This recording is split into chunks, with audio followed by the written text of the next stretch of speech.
Along the lines of fitness, the Beltway Roadrunner race this weekend was a hot one, Nate. Didn't expect it to be so warm. Very warm. How'd you do? Oh, terribly. Finished, though. I blame it on the heat. You finished, though. Yeah, that's the important part, right? Did Tom Hawley finish? Tom Hawley finished before me, yeah. Were you there? No, I was going to say, I did.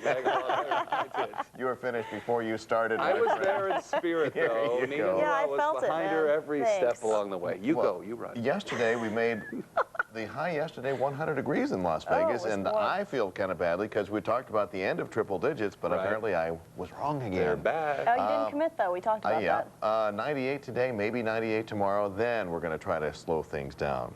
Meantime, though, wind is a big consideration. Everybody wants to make sure that that implosion... Oh, wait a minute. Before we do that, I wanted to talk about the bow tie. Yeah, Yes, Yes, it's a special autographed bow tie, and I was telling the producer later, he goes, so whose autograph do you have on that? Tom, that What do you know? You might even get a nickel. The deal is, it's the 8th annual Dinosaur Ball to benefit the Las Vegas Natural History Museum on Saturday. So if you want to find out more, there's the number on your screen, 384-DINO. We're going to have a lot of fun there this Saturday night. It's kind of a dress-up affair, and you can bid on the autographed bow tie. Nate Baum. Yeah, well, we're hoping to get a nickel for it, you know what I mean? You're also, you the MC of the ceremonies? And my It'll be lovely fun. wife, Linda, will be playing Joan Rivers that night, so we're going to do sort of like an Emmys sort of a thing. I would right. love to see that. Come on It'd be down. entertaining. Yeah, except she's getting married. Oh, yeah, that's right. Here we go with your 11 o'clock numbers. Yeah, it is still breezy. There's the southwest breeze at 12 miles an hour, and that's close. We still have a couple of hours, though, and I've got a feeling that if it's between 10 and 12, they'll probably go ahead and do it, but we'll let them make that call. 84 degrees for you here at 11 o'clock, 19% humidity, barometer rising to 90.80. Let's take a look at the old big picture at the Weather Center. It has been a breezy heat wave, well above normal. In fact, we were close to the record high temperature today. We'll run that down for you after we stay into the neighborhoods and find out just how warm and breezy it is where you are. Summerlin's 86, still close to 90 degrees up in North Las Vegas, but the old anemometer is still busted. Highest wind speeds we have right now, 15 miles an hour, both in Henderson and Spring Valley. Up on the mountain, they're reporting winds of maybe 10 to 15 miles an hour, but those breezes are enough to keep it just a couple of degrees cooler than it was at 6 o'clock this evening.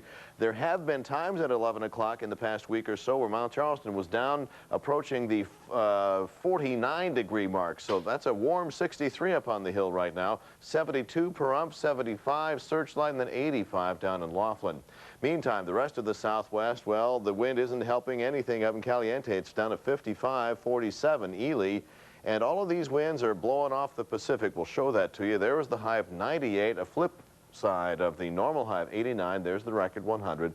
Low this morning, a warm 74. We're thinking something like 72 as you get up and at them in the morning. Sunrise is at 6:38. Air quality, believe it or not, is listed as good despite those breezes still blowing out there. Let's take a look at what's going on with those clouds. You see a little area of low pressure kind of spinning counterclockwise off the coast. It is far away, but it's enough to kick up those winds for us and may continue to do so during the day tomorrow. We don't think it'll be quite as strong as it was today. A fairly dry day for much of the country. Some showers moving across the nation's midsection, but rain bands from Hurricane Keith, not the hurricane itself, but rain bands are dropping a lot of rain on Florida, not nearly as much as Belize down in Central America.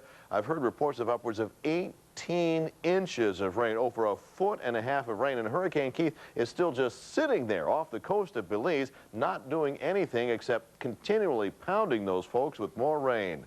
Upper 40s right now, upper 30s in some cases over the northern parts of our country.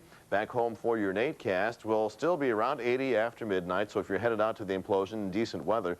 72 as you get up and at them. We'll say close to 90 by 10 a.m. and we'll forecast another high of 98. Maybe a couple of more clouds than we saw today and still some breezes at times to 20. Topping 100 out at the lake after the upper 60s tonight up on the mountain, low 50s to get you started on the hill, and 74 the high. Next 5 days, yes, we will get a cooling trend going for you, but a slow one, maybe down to 90 by Friday and possibly the upper 80s for Saturday. Saturday's the important day, right, Jim? Yes, it is an important day. I'm getting married on Saturday, and it's outside, so we want it to be a little cooler than it has been. That's actually perfect. Yeah, it is. It's right on. I'll see if I can keep it that way. We're going to keep an eye on it all week long, Nate. The countdown is on. Yes.